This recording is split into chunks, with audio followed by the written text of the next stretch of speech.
Hello everyone and welcome to the second episode of my Trans Trucking Talk series. Today we're going to take on a quick job, so we'll come in here and find one. We only have access to Phoenix at the minute. Let's see what our options are. I just like seeing the different places we can go to. Let's deliver some toys today.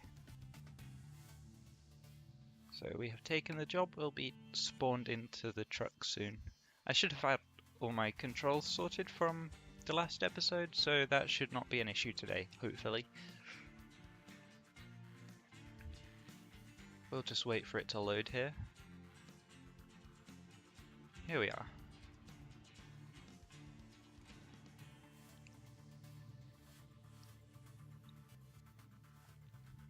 And we can get going now, so yep, my controls are still set up, so we need to turn out of the bay. Oh, this is a double stacked trailer. I didn't even realize that. That could be fun. I went the wrong way. Oh no. This is gonna be hilarious. Let's get this turned around.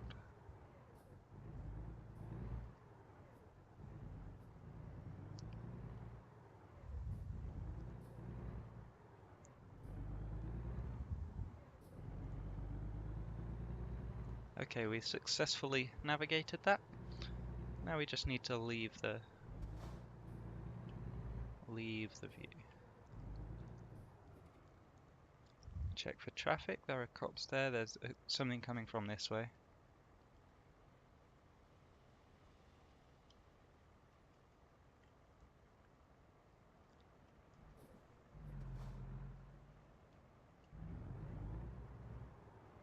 Should be good now.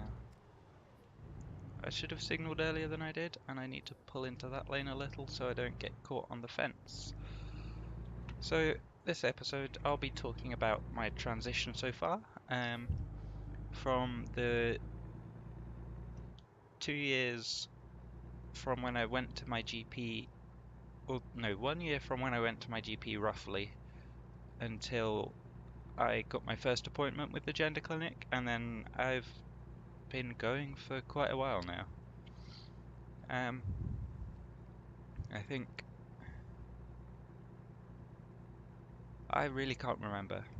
It was 2 years from when I first saw my doctor to when I got hormones, and it's been a year since then, about.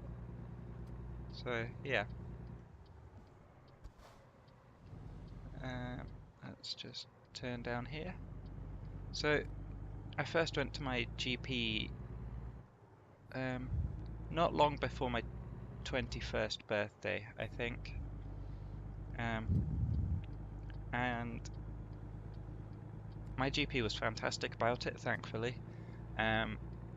She had seen one trans patient about 10 years prior, I think, and in the UK it's just sort of luck of the draw as to how well your first appointment will go. Your doctor may have seen multiple trans people, they may have seen none, and they may not know what to do, so it's a good idea to do your research before you go to your doctor, because in a lot of cases I've heard of, the patient has had to educate the doctor, and it's frustrating, but it's sometimes what needs to be done. Thankfully I didn't have to. My doctor did already know where she needed to send me, and so she referred me to the gender clinic. She said the wait at the time was about 6 to 8 months. It's looking something like a year now, so it's... Oh, I've just gone the wrong way. So it's going to send me around a bit. Whoops. So yeah, it's a slow process. But I went to my doctor. She was fine. She said, "Yep, I know where I need to refer you," and she sent the referral through that day. And later that year, I believe it was the November sometime, I got my first appointment at the gender clinic. I think the first appointment was in December, actually. Um, so for my first appointment, it was about an hour and a half long. They took me in and um, asked me all sorts of questions about my life and about myself. I won't go into details, otherwise I could be here for the hour and a half. Um, let's just go through this bit blind. Ah, there's a car there. Whoops, we just hit a vehicle.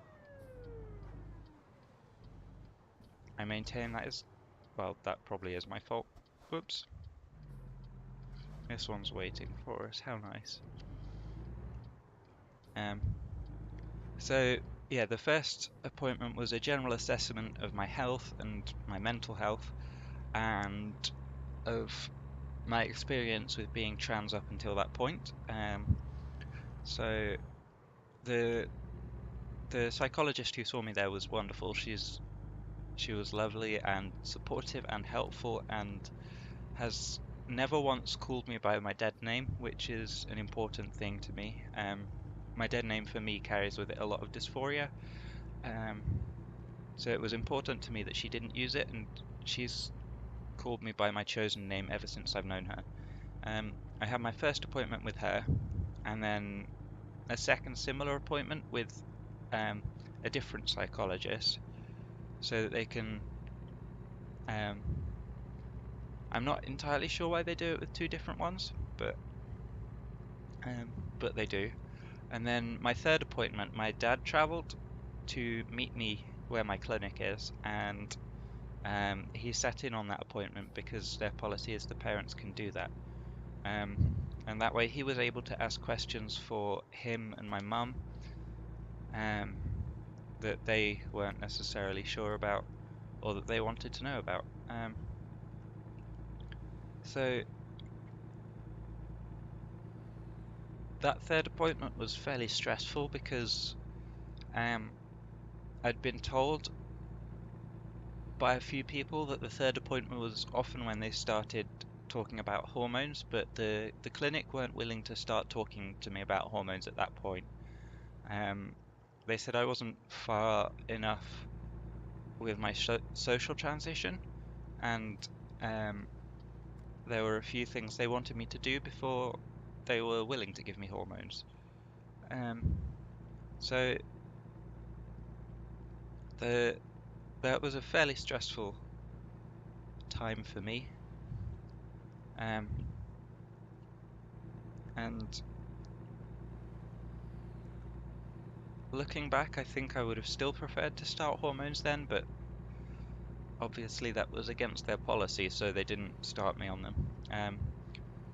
After that appointment, I kept having regular 3 monthly appointments, and I officially changed my name via deed poll, and also made more progress in my social transition. And at at the beginning of 2017, I was started on 1 milligram of estrogen twice per day, um, which my doctors were happy to give me on the recommendation of the gender clinic. I know some people have had trouble with their doctors not necessarily being sure how to follow the advice of the gender clinic. Um, so that is something I was slightly worried about, but it didn't happen in the end with me. I was fine.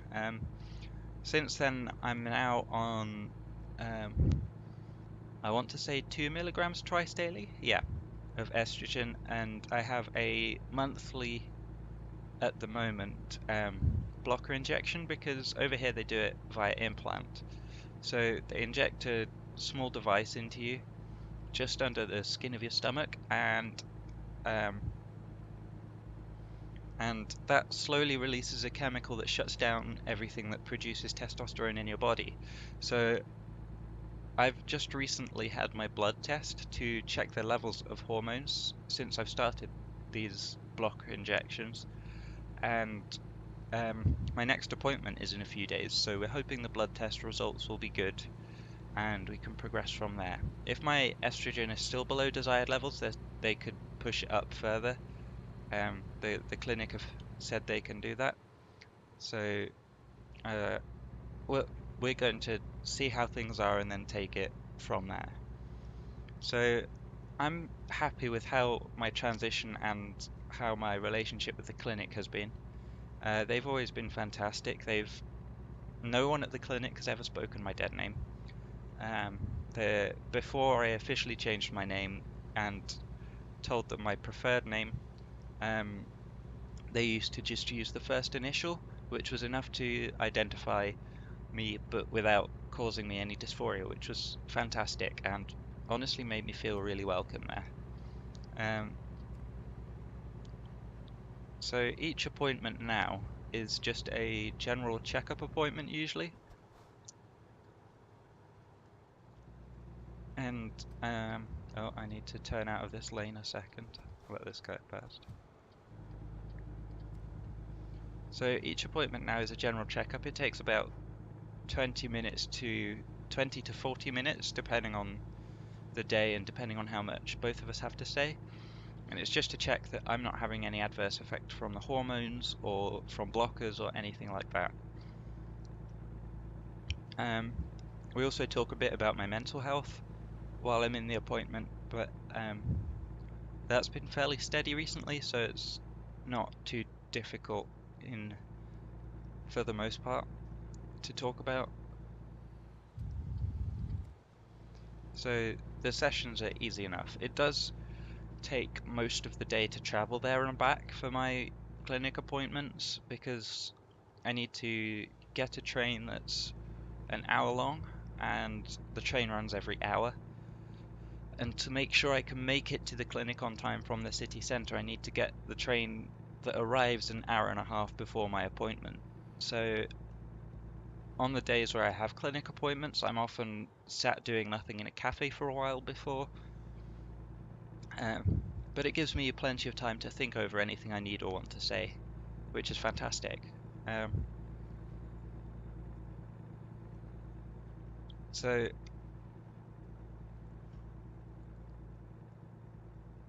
yeah, this next appointment is going to probably be mainly talking about the blockers and how they've been going for me. I haven't noticed too many adverse effects from them. Um, it has an effect on things like libido and the functionality of genitals, but that's about all I've noticed. The people at the clinic said I might get headaches um, or some other side effects like that. The only thing like that I had was a slight bit of nausea some days, um, which was described to me as similar to a woman's body starting to realize that it might be pregnant.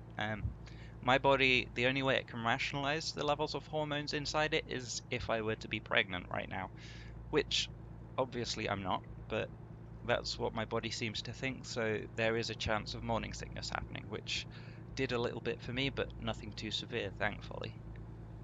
Um, the next step is going to be making sure my blockers continue to be good and making sure general hormone levels are good as well. If I'm still too low on estrogen, then they can bump me up onto a higher dose, which will be not a problem. And then after that, we should be starting to talk about potential surgery, which is a very big step. Just the other day, I've been thinking, and sort of for the first time since the start of my transition, it's something I feel comfortable in my decision because I've decided that I'm sure that I do want surgery, at least bottom surgery for a trans woman, which um, before this point I haven't really felt 100% comfortable deciding that, but now I do. Now that I'm at this point in my transition, I think it's a good time to start talking about it. Um, it'll still be very slow. It's not going to be a quick process by any means. It's a decision that shouldn't be taken lightly and a decision that should be talked about a lot. And they do plan to talk about it a lot. Um, so maybe in another 2 or so years is when I'll actually have surgery, but it's that's what the future of my transition looks like. Where are we going here? So yeah, that's a bit about my transition so far, how things have been going, and the clinic appointments and things like that. Um, and we're nearing the end of this episode, so I won't get onto a new topic today. Let's see where they want us to park this. Oh, that's easy enough. We'll do that. Proceed to the loading area.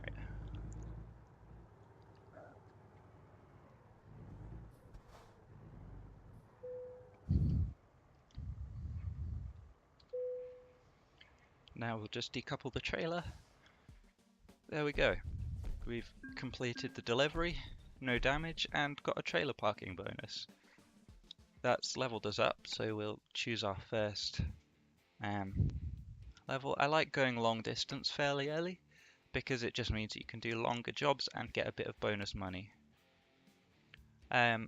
We'll check our email quickly. I believe, yeah, the bank has talked to us, but as I said in the previous episode, we're not going to be taking any loans on this one.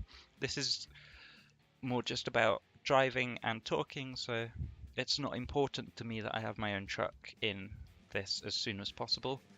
So we'll keep doing quick jobs until we can afford one. In the next episode, at the beginning, we'll check how much trucks cost and things like that, so we can start planning for that. So thank you very much for watching, and I'll see you next time. Bye bye.